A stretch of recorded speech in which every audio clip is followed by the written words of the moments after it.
Greetings and welcome to another edition of the Red Pill Diaries. I'm your host, Rashid. And without further ado, I'd like to bring in our esteemed guest who is joining us from all the way in Asia.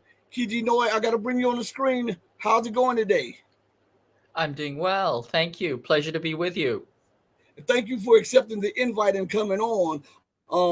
I know that you are well-respected journalist. I've read some of your articles, and I wanted to ask you, before we get into the Asia Pacific, what is your thought? What are your thoughts on the current Palestine Israeli conflict and the instigation and the I would say provocations by the U.S. to supply weapons and at the same time scream about humanitarian aid to Palestine? Well, I think to put it very briefly, it is a barbaric atrocity, a barbaric genocidal atrocity for which there is no excuse. And it's very clear that the United States is supplying and enabling this genocide. And because of that, it is foundationally delegitimating of the United States and any pretension that it has of human rights or justice or rule of law. It's just the most naked brutality, which has become very, very apparent, I think, to the vast majority of humanity.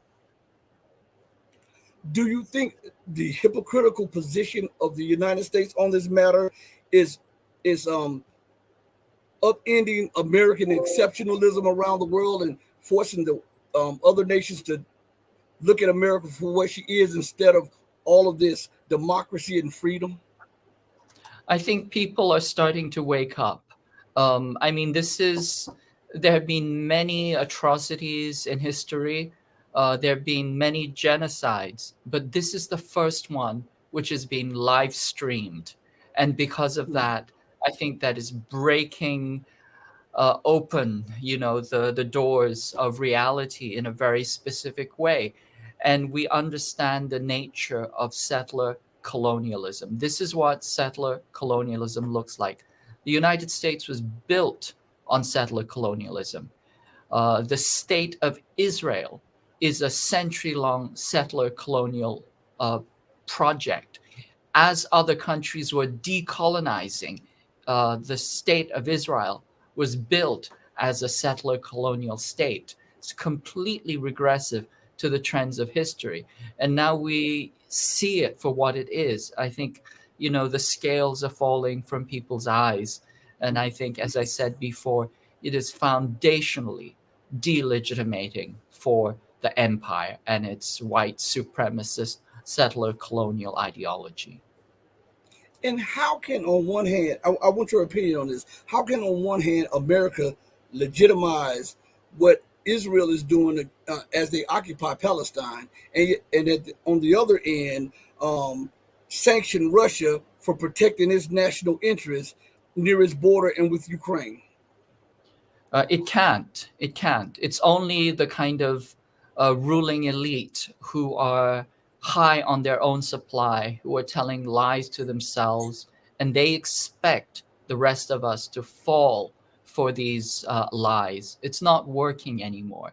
And I think that is really kind of the transformational moment that is happening right now. Do you see America losing her footing, her grip on the Middle East because of this hypocrisy, this blatant hypocrisy and imperial hubris that is being shown to the Muslim world, to the Middle Eastern and North African region over this Palestinian conflict? I think it is. I think it is losing its footing. I mean, you already see that in that it is starting to lose Saudi Arabia.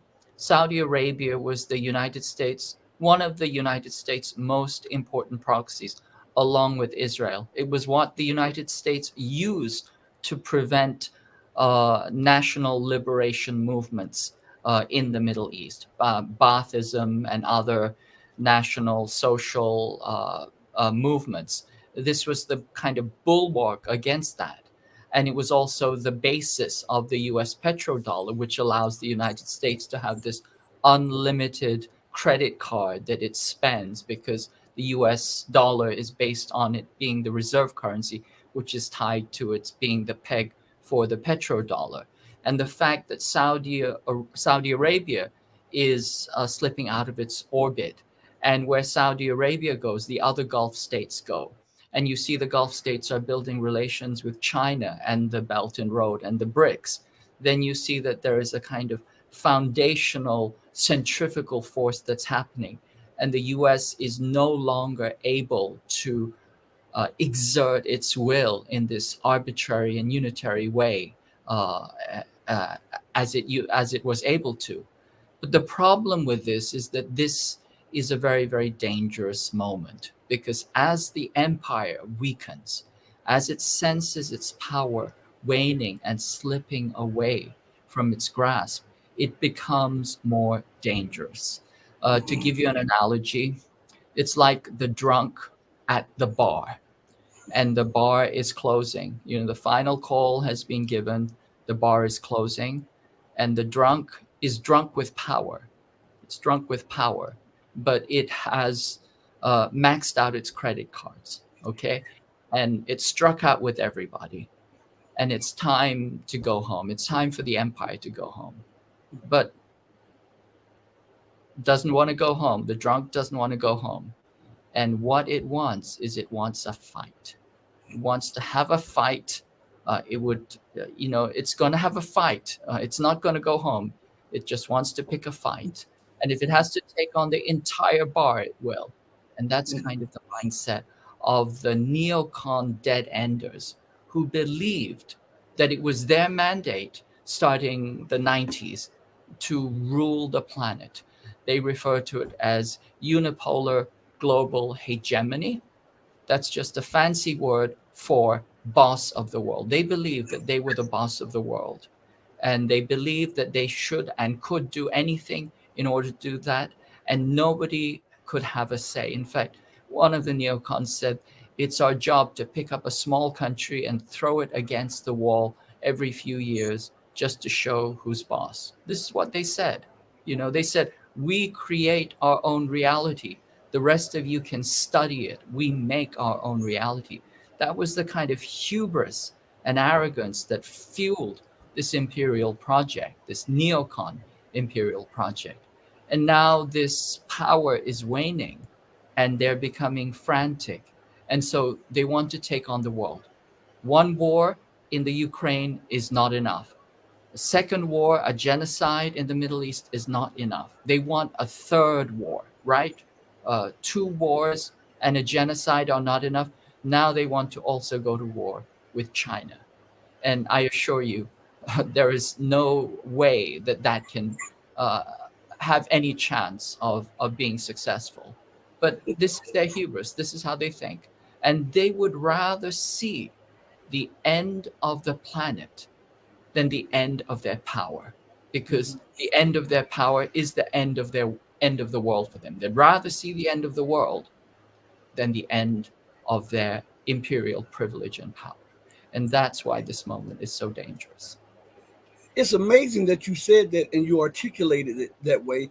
That is what I have been saying for the longest. I don't think the majority of people who watch what is going on globally, I don't think that they digest the reality of the moment. I don't think they sit down and think that these people are willing to turn the world into a flame, a fire, to try to maintain global hegemony. I mean, it is stated in the U.S. national policy and about preventing any rival or a combination of rivals to supplant her or even become her equal. And she has built up enough armament to destroy the world 30 times over if she can't rule. That, to me, that shows you the lunacy in the politicians to not build enough weapons for one time, but for 30 times over to destroy the world. And I want to ask you, how long do you think this can go on? Think about this. The United States, she is extending her empire to maintain dollar hegemony. But the more she extend her empire, the more she must borrow and spend to maintain the empire. So it's a self-defeating motion of the United States. How long can this go on? You know, that's the $64,000 question. Nobody knows the exact answer to that. And I don't have a crystal ball either. But it's that line from the Hemingway novel, I went broke slowly, and then all of a sudden, very rapidly. There's a way in which things start to shift and things start to accelerate, right? And I think we're starting to see that. We're seeing the movement of de-dollarization, which has been happening for about 15 years now. The global reserve currency is no longer uniquely the dollar. It's fractured into about 30 different local currencies. China is doing mostly swaps with other countries, so they don't need to even establish themselves as the global standard reserve currency. They just kind of do trade swaps with each other in each other's currency. And so there's a slow fragmentation, but that thing is starting to snowball. But the real question is, how long can they do it? And really the question is, how long do they think they can do it? And what is their backup plan, right? And why are they thinking this way, right? Why are they thinking this way? What is their backup plan? Well, the backup plan is, if you can read it in the U.S. Nuclear Posture Review, you can read it in the deliberations of the Atlantic Council. Their backup plan is preemptive nuclear strikes. Okay, and all of that is written into 2004, 2010, etc. Quadrennial Review, Nuclear Posture Review. All of these things have this documentation. Atlantic Council just recently came out with a serious document saying that we need to prepare preemptive nuclear strikes against China. Okay, now China does not have what is called launch on warning. They separate the warheads from the delivery systems, and so they're very, very cautious. They don't want a nuclear war. They have a minimal nuclear deterrent, probably a few hundred, nuclear weapons. The U.S. has thousands. But by putting out this kind of language and by telegraphing this existential threat against not one but two nuclear powers, I think they're loading the dice. Why are they doing this? There's a fundamental lack of imagination. There's a fundamental ideological blindness. I think there's also among some of the neocons, some of them are religious fundamentals, and they believe in the rapture or the apocalypse or something like that. And that's, to be honest, that is a conflict of interest.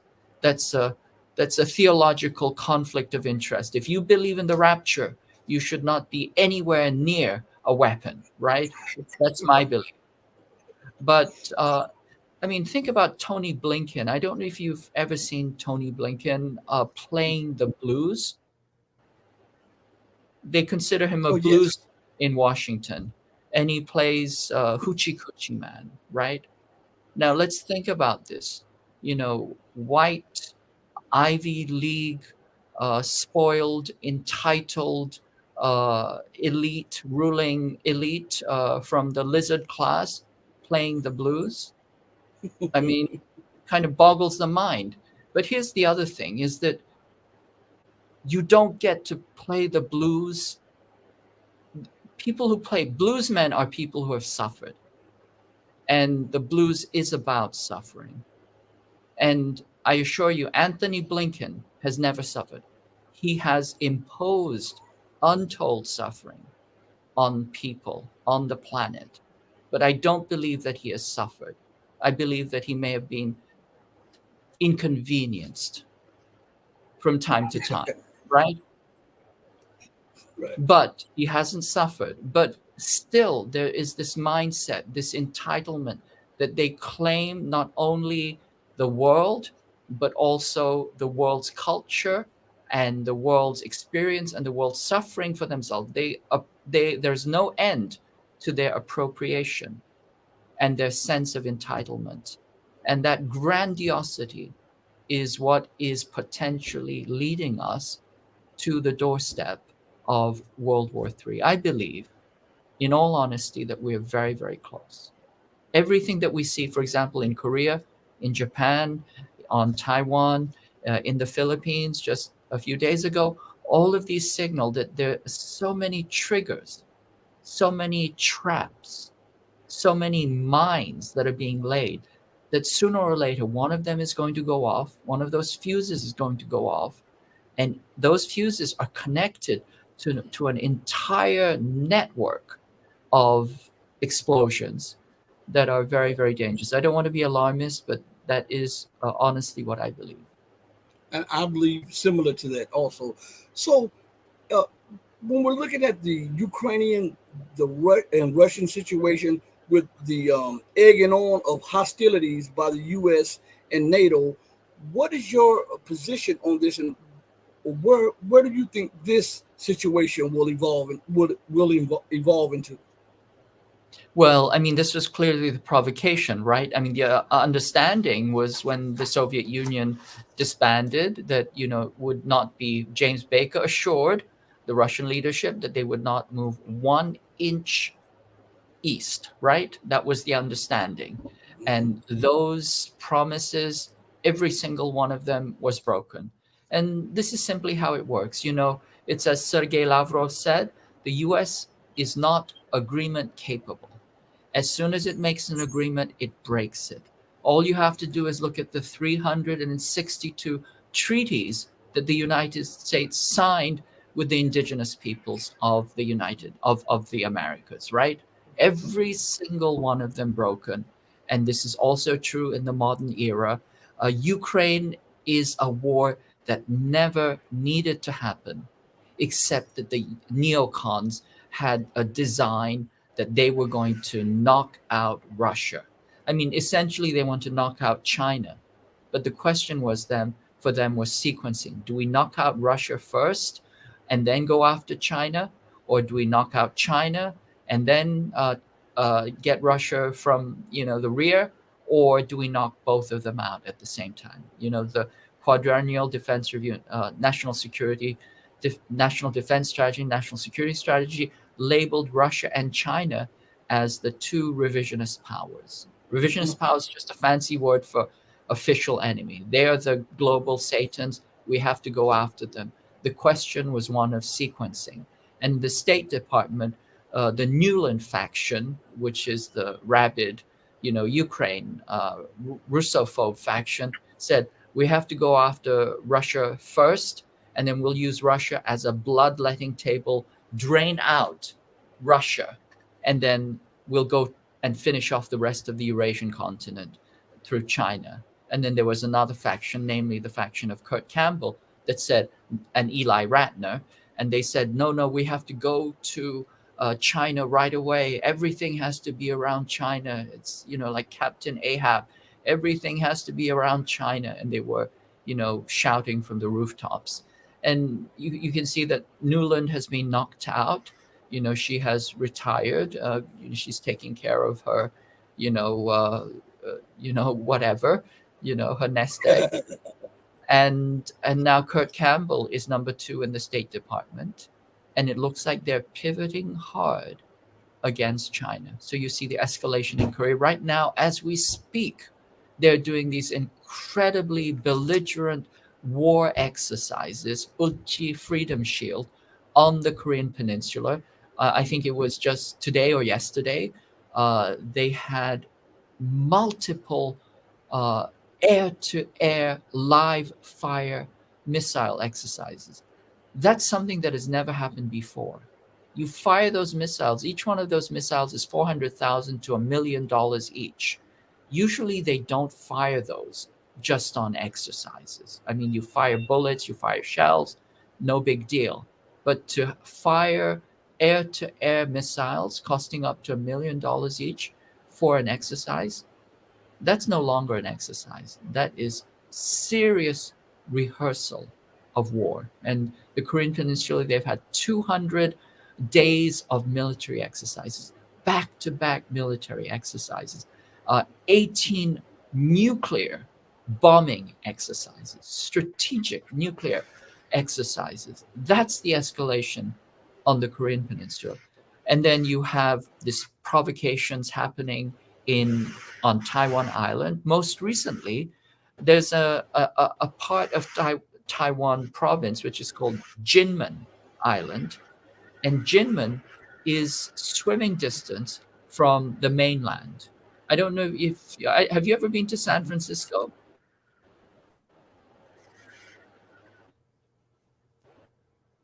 Hello.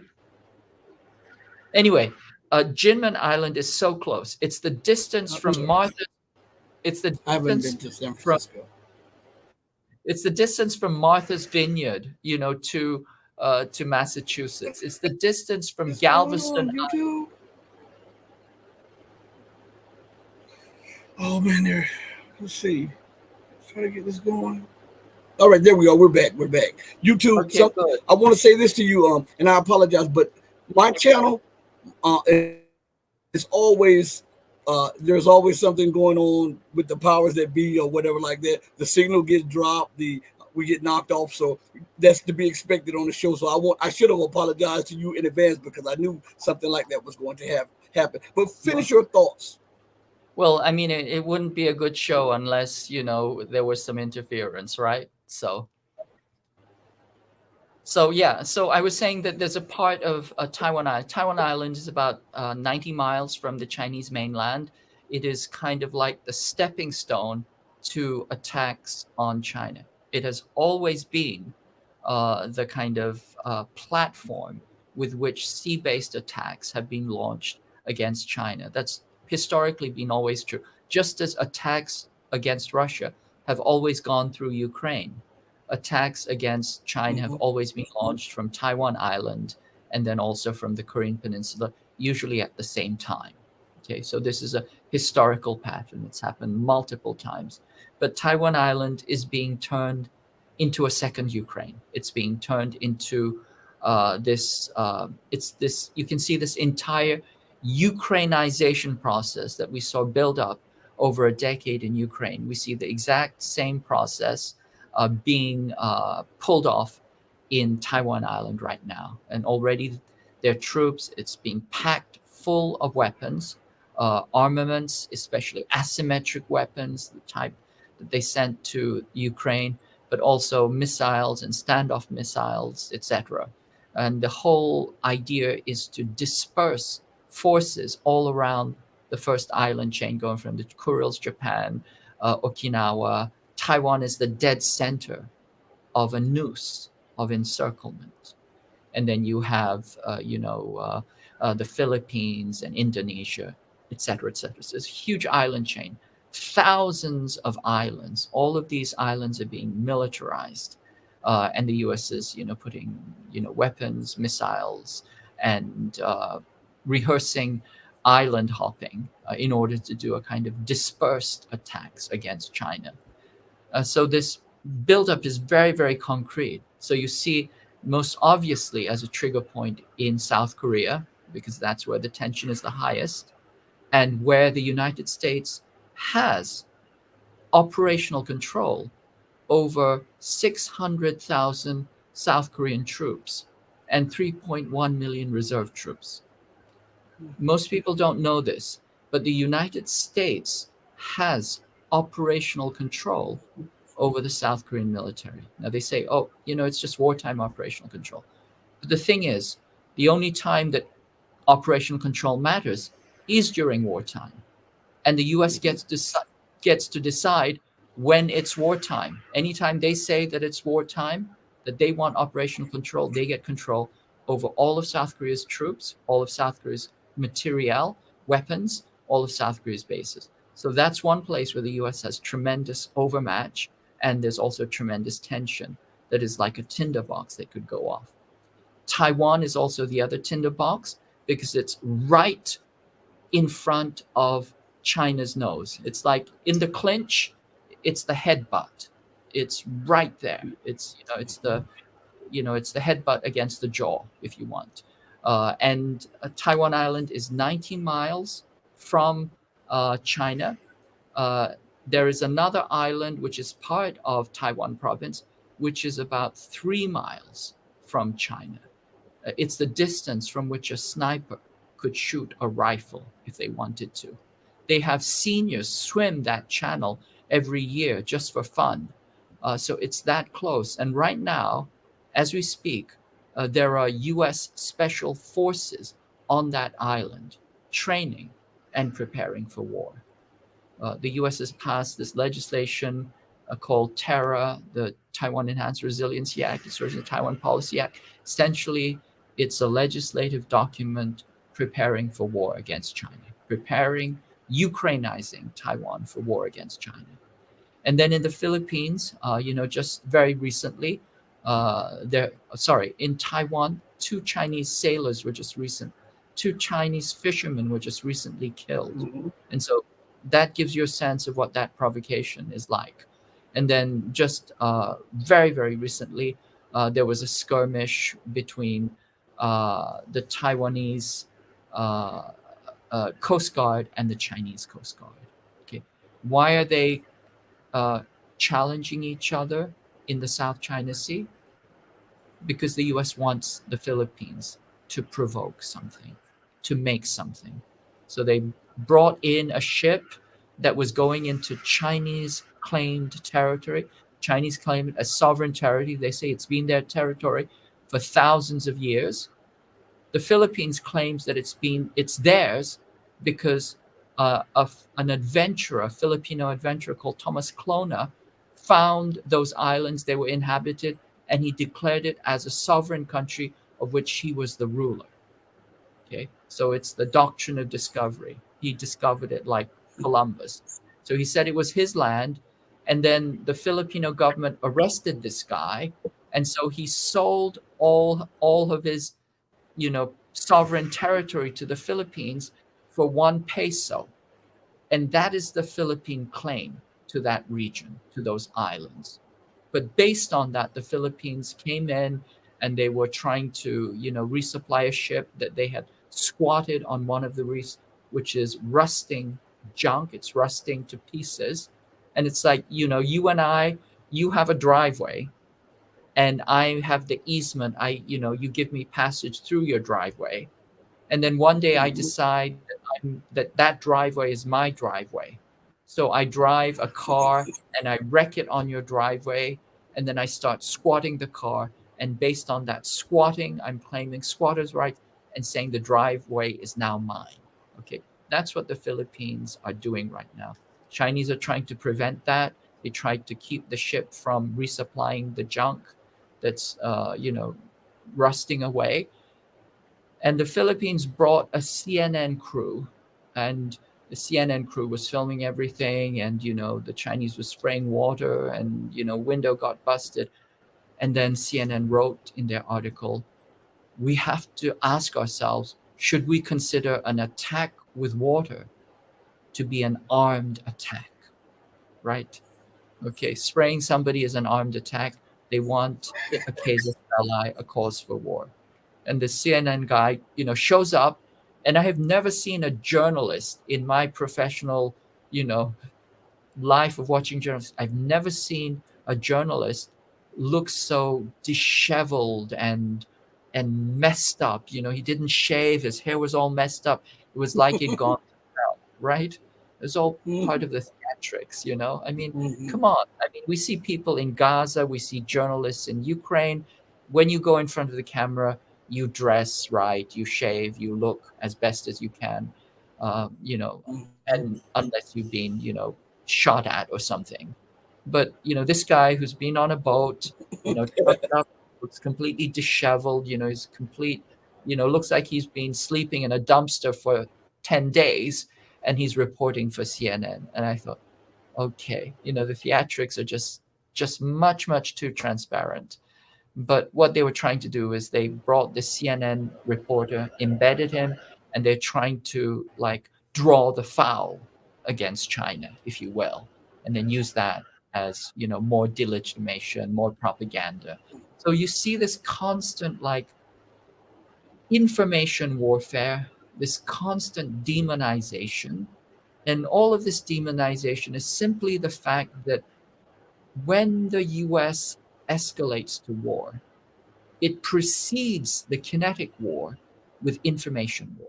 Okay, information warfare always precedes kinetic warfare. It's the pre-kinetic and the subkinetic dimension of kinetic shooting war. And so we can see this buildup happening. It's happening all the time. It's this kind of nonstop barrage. First it was against Russia, now it's against China, but this nonstop barrage of demonization. And then also, the other thing that you see in this propaganda offensive is that you see this attempt to completely shut down anyone who has a dissenting voice, anyone who wants to resist the war, anyone who criticizes the war Mm-hmm. in Gaza, in Russia, against Russia, or against China. There's this attempt to shut everybody down. And it's a very similar pattern. Before the infantry goes in, the Air Force and the artillery go in and they create a no-fly zone. Okay. Before war itself starts, what the media and the propaganda system does is it creates a no-think zone, no critical Mm-hmm. thinking allowed, right? Then you throw in, then you stop the war. And so this is what's happening right now. There's a very, very real attempt to create a no think zone, no critical thinking, no dissent, no challenge to the status quo. And, I'm sure you felt it, sensed it, you've been affected by it. But this is what's going on. And so this is why, once again, we know that there is something very, very, this is why we're getting very close to the edge. And it's just, it's just more signals. The farther away we are from the truth, the closer we become to war. Mm-hmm. I was thinking about the Chinese-U.S. conundrum, and I remember reading a report where the United States, these think tanks and the government, they were analyzing China's rise, and they did multiple war games. I believe 24 war games, and each one of them they lost, and in each war game they lost quicker and more in a more devastating fashion. And the only war game that America came out, even though she wasn't victorious, she was able to come out without a major defeat, is when she employed futuristic weapons that she does not even have on the research and development. And what this in the writings, they said that they only had a limited window. I believe it was 18 to 24 months. They believed that they had to stop or forestall the rise of China, because when we look at it, China is the largest trade partner to almost everybody in the world. They're the largest manufacturer. They have the largest currency reserves. They have the largest shipbuilding, everything, and I believe that the West feels threatened because China is a non-white, non-Western nation, and it is not in the under the thumb of the United States and Great Britain, and this has put panic in them.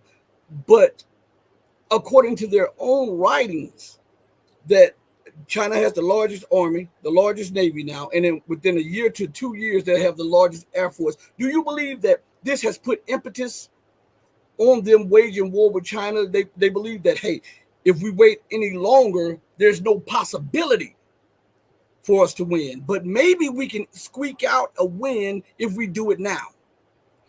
I think that's very much part of the calculation. In 2016, the RAND Corporation, the RAND think tank, said that the United States needed to go to war before 2025 in order to prevail. If it didn't start a war with China by 2025, the outcome was uncertain. So sooner is better from the standpoint of the United States. And it has to do with the exact things that you mentioned. China is continuing to grow. It's becoming a powerhouse. It's already the largest economy by purchasing power parity. Currently, it's the second largest, soon to be the largest. It is certainly the greatest manufacturing power on the planet. Over 30% of all manufacturing happens in China.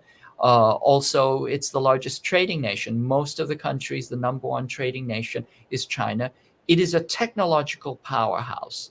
Don't let anybody tell you that Chinese are not a technological and scientific powerhouse, because if you look at all the journals, if you look at all the scientific studies, the Chinese are blowing everybody, and certainly the United States, out of the water. And so it is that dynamic where, once again, this white supremacist imperial colonial regime feels that it no longer has control of the planet which it had designed or designated for itself in the project for a new American century, that it was going to be the global hegemon, the unipolar global hegemon. Remember, in the 1990s, they said it was the end of history. History had finished. There was going to be no more development. There was only one way to go, and that was the U.S. Washington liberal democratic consensus. And so that was the game plan, and then it turned out that it was completely deluded. It's completely misguided. I mean, just to go back to this notion of manufacture. Right now, the U.S. is complaining, the West is complaining that it cannot supply enough artillery shells for the war on Ukraine. Okay. And one of the things that they've said very recently is they can't supply artillery shells because they don't have the propellant for the artillery shells, the propellant explosive for the artillery shells. Well, what is the propellant explosive made from? It's made from gun cotton. What is gun cotton? It's cellulose. It's cellulose which is infused with certain chemicals that makes it similar to gunpowder. And they're complaining that China is not selling the West cotton that they need for the gun cotton for the propellant. Problem with that is that they banned Chinese cotton because they said it was being all, harvested with slave labor in Xinjiang. Well, first, there are no slaves, so it's complete and total bullshit. It's not happening. And secondly, I mean, there is a country that used slaves to harvest cotton. It's certainly not China, right? And all of the harvesting is done mechanically anyway. So, it's impossible. But anyway, they decided they were going to try and destroy China's economy in the Xinjiang region. So they put a ban on cotton from that area, which is about 30% of global cotton. And now there's a cotton shortage, and they don't have enough cotton to make gun cotton for their propellants. And so now they're claiming that China is purposely undermining their efforts in the Ukraine war. This is the kind of stupidity and hypocrisy, that we're being constantly barraged with. But this is how it goes. They can't think things through. I mean, just to give you another example, there are 1,587 different Chinese corporations that supply parts and processes for US air-launched missiles. I mean, they're all, basic electronic components, but the US gets these components from China, from about 1,500 different Chinese companies. So you go to war and you think you're going to continue to get those components so that you can wage war against China? Doesn't make any sense, right? At all. But this is how they think. This is what they're doing. So it really is true. It's the non-white, they don't like the fact that it's a non-white, non-Western country, which was supposed to remain under the thumb of the United States and the Western powers. That is, China was allowed to rise, but only if it remained a tenant farmer on the capitalist US plantation. And when China developed on its own terms and became, wealthy and powerful, and it became wealthy and powerful without slavery, without colonization, without invading other countries, simply by working hard and having a planned economy that was well governed, they became rich and powerful and successful. Well, you can't have that example, right? Because that means that other countries can also do that. And they don't have to be tenant farmers on the capitalist plantation where they're being constantly having, their lifeblood sucked out of them. That breaks the mold, that creates a foundational challenge to the to 500 years of Western colonial domination. And so that's why they have to take China down. China, when it was developing, it was supposed to become Western, supposed to become capitalist, and it was supposed to become subordinate. It's going to become another renter in the capitalist tenement where the US was the landlord. And what they did was they built their own house and they're doing fine. And no way can you let that continue because other people might get wrong ideas. That is why they want to wage war against China. And for those of you who are listening, also let me remind you, or if you didn't know this, China has the largest portion of billionaires in the world now. Also, so we have to put that out there to the people too, just in case they think that China is this backwards nation. So we have to put that out there. But someone in the chat, Flying Crocodile 46, wanted me to ask you this. He's provide your thoughts on the Australian rationale to join AUKUS efforts to protect trade routes from potential Chinese attacks when China is the biggest trading partner of Australia. Yes, the person who asked the question, thank you for the question. And they have hit it right on the nail. If Australia is trying to protect those trade routes against China, when actually all of those trade routes have to do with Chinese shipping going to other countries, including Australia, then it's absolute madness to say that you're going to protect Chinese shipping against Chinese, right? It doesn't make any sense. So that clearly is purely a pretext. And just once again, to put this into context, for thousands of years, people have done trade through the South China Sea. Mm-hmm. There have not been problems. If you look at all the waters, all the local waters on the planet, the South China Sea is the area that has the least disruption and the freest traffic of ships and cargo through that area. There's no reason why that would change, except that the Australians are now saying that they have to protect traffic from China that is going to China. Excuse me? Doesn't make any sense. What it really is about is it's very, very clear. Australia is one of the Five Eyes, which is to say it's one of the five quisling Commonwealth states that belong to the British Empire and which are now subordinate, they're subcontractors to the US Empire. Australia is a settler, colonial, genocidal state. It has always been a US quisling. It went to war for the United States, in the early 20th century, in the mid 20th century, in the Korean War, in the Vietnam War. It's in Afghanistan. Anytime the US goes to war, Australia goes to war with it. When the US goes to war with China, Australia will go to war. It will be the rear guard. It will be the kind of strategic threat against China. This is why when the US declared the pivot to Asia, which is the plan to encircle and contain and attack China, this was Barack Obama, he announced in 2011, he went to Australia to announce it. He went to Adelaide and he declared the pivot to Asia. This is how important Australia is. It is the kind of rear guard, it's the rear strategic base from which submarines will be launched, strategic assets will be launched. If you want to think of it like in boxing, the Philippines is the left hook, South Korea is, the uppercut, Taiwan is the headbutt. And Australia is the long range, it's the right cross, the haymaker.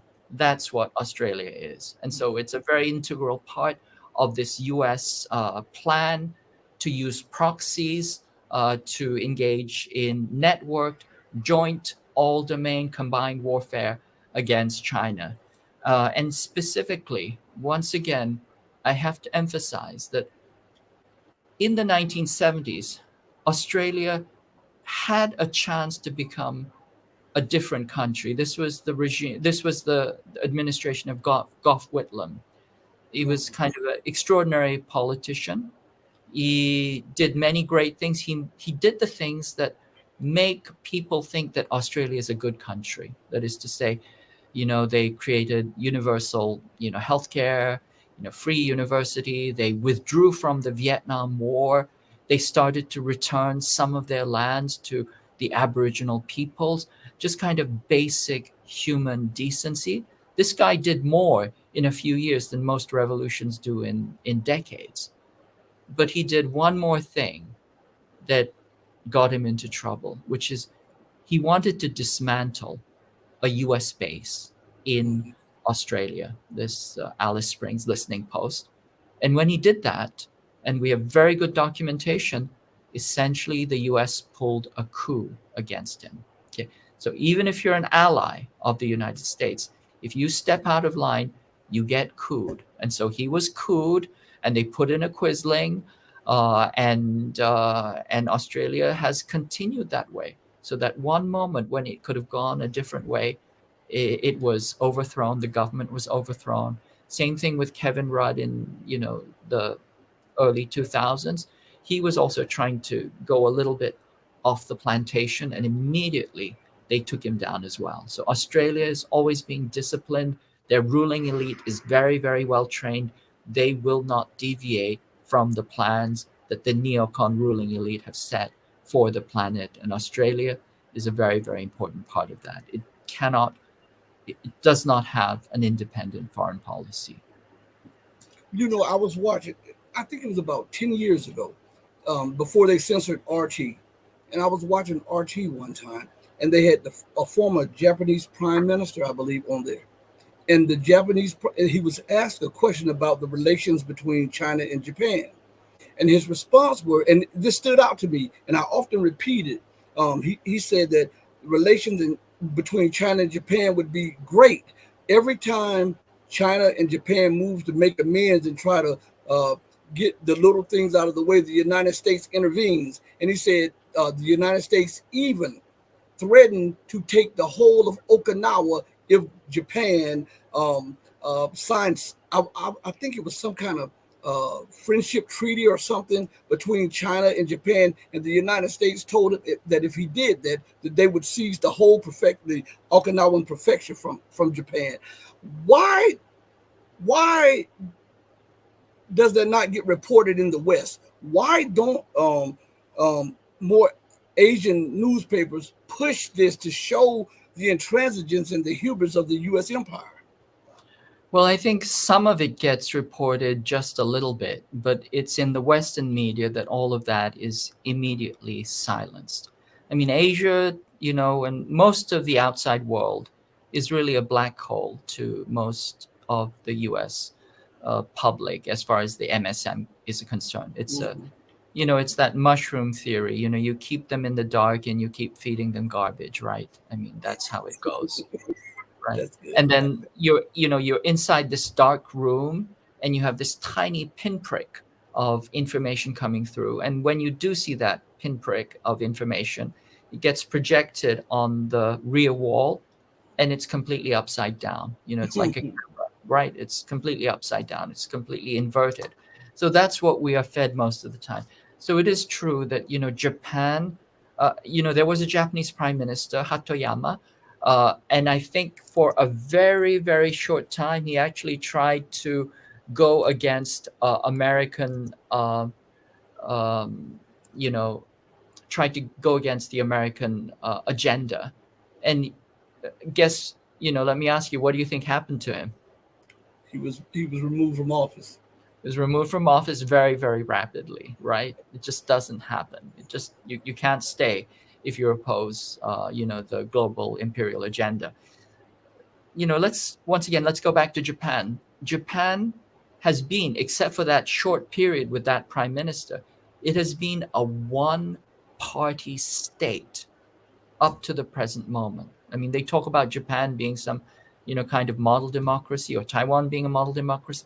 Anytime you hear the words model democracy, you should think to yourself, bullshit, okay? Because not a model democracy. It's a one-party state, not even a two-party state like we have. It's a one-party state. In 1955, there was the United States, the CIA spent millions of dollars.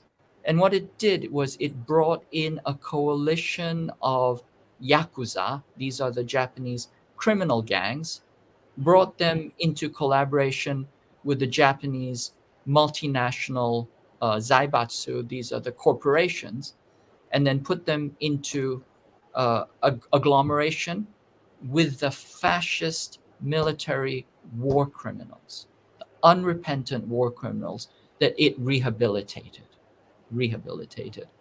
And then it created this party called the LDP. And that LDP wiped out any progressive opposition inside of Japan. One of their first presidents was Kishi Nobuki, who was a Class A war criminal. Some people called him, he was the Minister of Munitions in Manchuria. And they called him the Showa era monster. He ran Manchuria, which is a Japanese colony, like the way the Belgians ran the Congo, which is to say that it was just unspeakable death camp run on slave labor, and it was used to power the Japanese industrial and agricultural machine. But anyway, they put Kishi Nobuki into power as one of the first prime ministers of the LDP. And then a few generations later, his grandson, Shinzo Abe, is the prime minister. It's a dynastic succession, and it's a one-party state. It's a fascist, militaristic, one-party state that does the bidding of the United States, a client Quisling state. And that's why it has always been used as a platform for US wars. And now what is happening is that the US is encouraging Japan to go full hog on remilitarization. Okay, let's think about military budgets. US has the largest military budget on the planet. It is actually larger than 189 countries combined. People say, well, the US has a budget larger than the next 10 countries. That's true, but is also larger than 188, 89 countries combined. It's just unbelievable. But anyway, there's the US budget, there's Chinese budget, and then they say Japan will have the third largest military budget within a few years. It's the fifth most powerful military, soon to be the fourth most powerful military. South Korea is the sixth most powerful military. The US has control over its troops. Japan has high-tech weapons. It's just a screwdriver's turn away from nuclear weapons. And it has a long history of being a bad actor in Asia. I mean, anybody who knows anything about Asian history knows that the Japanese made the Nazis look like Boy Scouts. I mean, literally, the Nazis were shocked by what the Japanese were doing. For example, in Nanjing, they told them, you need to chill that out. That's too much. But, they killed 25 to 35 million in China alone. So this is the force. This is the kind of, unrepentant, militaristic, fascistic force that the US wants to unleash again by encouraging its militarization, encouraging its cooperation, the trilateral cooperation. Just like there's AUKUS, there's Jackass, there's Japan, Korea, US trilateral alliance. So Korea is now reconnecting with its former colonizer. Japan colonized Korea for half a century, and now Korea is uh, knitting, reconnecting its military with the Japanese military under the control of the United States. This is the Jackass Alliance. This is the absurd world that we're living in. So anyway, I'm sorry, I just kind of rambled a lot, but I appreciate the question from the listener. And definitely, AUKUS is part of a network of coalitions that the US is building for what they refer to as joint all domain command and control war. They want total war across the entire Pacific, and Australia has a very important role in that aggression. Do you believe when war breaks out between the Chinese and the U.S., after the Chinese start beating the United States, because that's what is going to happen if war breaks out? Do you believe that those colonized nations of the that are under the thumb of the United States, do you believe that they will remain under the thumb of the United States? Because I'm pretty sure that even with the Japanese and how they colonized parts of Asia, I'm pretty sure they have not forgotten that America dropped not one but two nuclear bombs on them, and I'm pretty sure that the people in South Korea are angry because there's protests that go on every day. They want the U.S. out. They want the U.S. military out. There are protests that go on every day in Okinawa and other parts of Japan that are demanding U.S. troops pull out, and the United States continues to ignore it. Do you believe that when war actually breaks out and China starts beating the United States very badly, do you think that these nations will then grow some cojones and then take their anger out on the United States? I don't think they lack for cojones except for their ruling class. These countries have quisling ruling elites, and these are the people that have suppressed and oppressed and Mm-hmm. done the bidding of the United States. And, by and large, this is what has kept these countries from, becoming, you know, becoming better, right? Anytime the US tells you that it supports democracy, once again, we have to say bullshit. The US has never supported democracy anywhere in the world, including on US soil, but especially in the third world, in the global south. They've never supported democracy because they always want a pliable quisling who goes against the national interests of their own people. And you can't have that with a democracy, or you can't have it unless you have an extraordinarily sophisticated propaganda apparatus, like many advanced countries do. They have a very sophisticated way of entraining people, at the same time distracting them and mystifying them so that they don't know what to think, and at the same time making them so desperate to put food on the table that they don't have time to think about the real issues and why they don't have food on their table, which has to do with the political structure and the global geopolitical geoeconomic structure. So will the countries slip away? I think that is a possibility. I think it's already starting to happen. As I mentioned, there's the BRICS, the BRI, the Shanghai Cooperative Organization, the G77, etc. A lot of the countries of the global south are starting to slip out of the US orbit. And the centrifugal forces are very, very strong right now.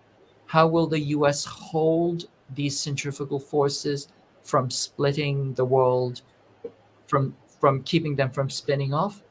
Hard to say, right? I mean, we actually have to understand that can the US continue to keep the global south under its thumb? Well, or will the global south resist and revolt? I mean, it's the same question that we have domestically, right? If we go to war, what will the US do in order to keep the US under its own thumb? Because I don't know anybody here in the United States that wants to go to war. It just it is there's no interest in it. It's It's for the ruling elite. It's in their interest, and the arms manufacturers and the Congress think tank, military industrial complex. These are the people who profit from it, not regular people. But um, if things turn to war, I think that there's several things that will happen. I think that you will see countries uh, that are that will start to escape from the U.S. gravitational orbit, and rightly so. They've been trying to do that for a very, very long time. I think you'll see what you see in South Korea, which is massive oppression from the US Quisling government. Right now, the South Korean government is charging anybody who resists their escalation to war as being a North Korean agent. Just like, anybody who opposes the war in Ukraine is a Russian agent, etc., etc. But South Korea has a long history of dictatorship, and you see South Korea just going back into that dictatorship mode. It's the gloves are coming off. The current president is a prosecutor. He was the chief prosecutor of the country, somebody with no political experience. There's no reason why he would have been elected, except that the US elite really wanted him. The Council on Foreign Relations gave him a wide platform, and they said, this is the guy that we like. And so he became the president. And he has created an army of prosecutors that is going against anything and anybody who opposes him, anything and anybody who opposes war, anything and anybody and any organization that is opposed to this imperial escalation to war. So I think we will see more of that in the Quisling states to keep the people from opposing this movement towards global war. And then I think other countries which are already starting to ally in different ways, I think we'll see a kind of dispersal, and I think we'll see um, more fracture. I mean, it's that old line, things fall apart. The falcon cannot hear the falconer, right? It's the centrifugal forces are very powerful at this moment. Now, the last question of the night to you is this.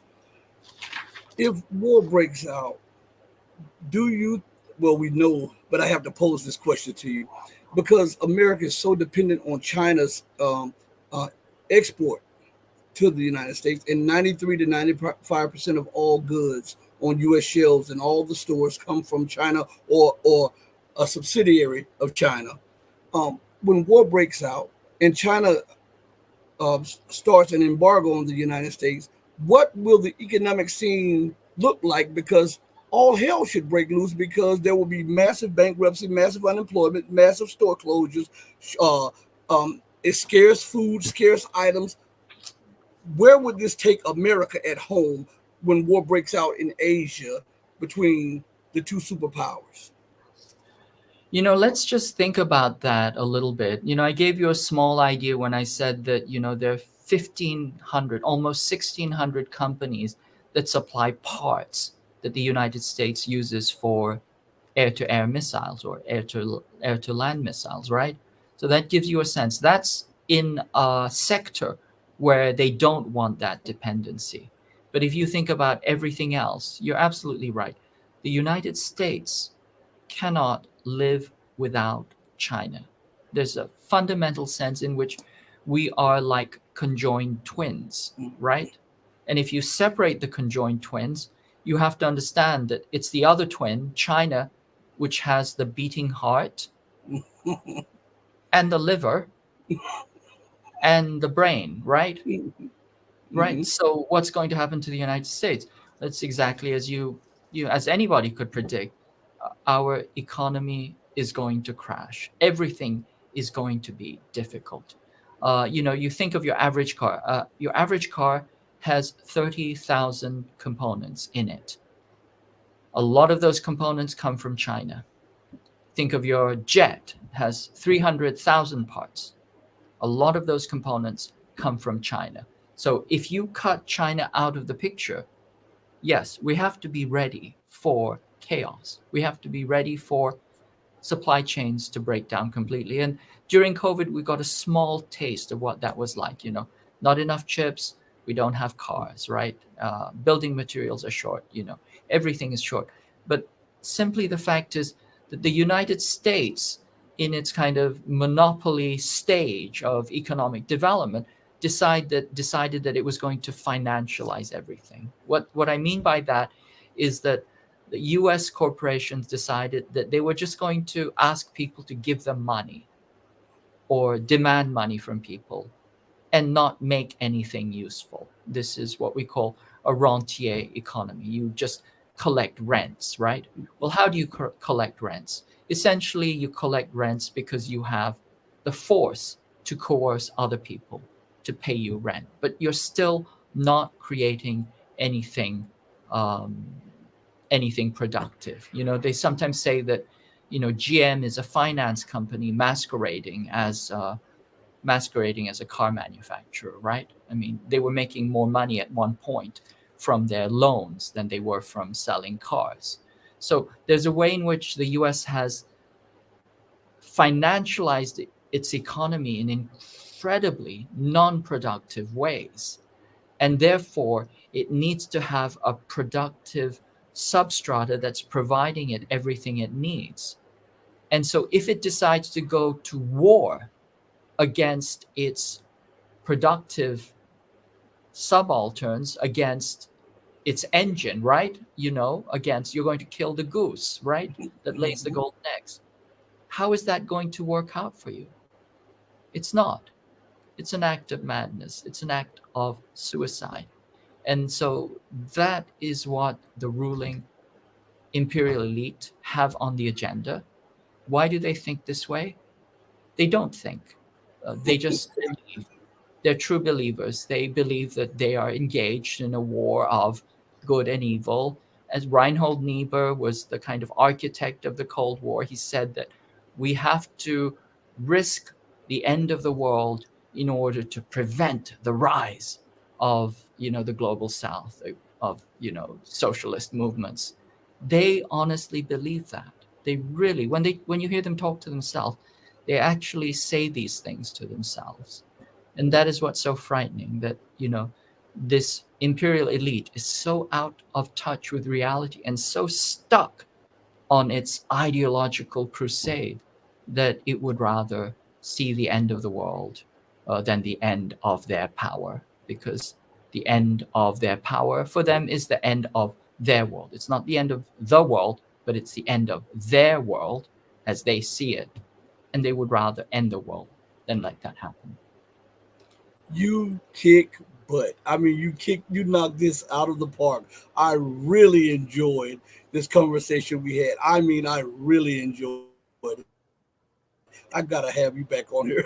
I've got to have you back on. And everybody in the chat really enjoyed you also. Before you leave, I want to take the time out to thank you so much for accepting my invitation.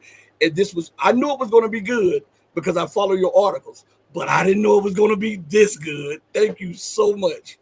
Thank you. And, you know, it was a dialogue. I think, you know, we just had a really, really meaningful dialogue. And I thank you, and I thank your listeners for this. Thank you so much, and be blessed. And I'll contact you, and I'll send you a video also. Great. Thank you. Thank you so much. Everybody, hit the like button. Show appreciation for our guests here, and hit the like button. As always, we go out the same way we came in, with love in our heart for you if you love truth. Know that I love you, but the love that I have for you will always pale in comparison to the love that the divine supreme being has for you. Until we next speak again, stay strong, stay true, but above all things, stay righteous. Hey, mama, your baby boy loves you more than life. Deuces, everybody. We're out of here. Peace.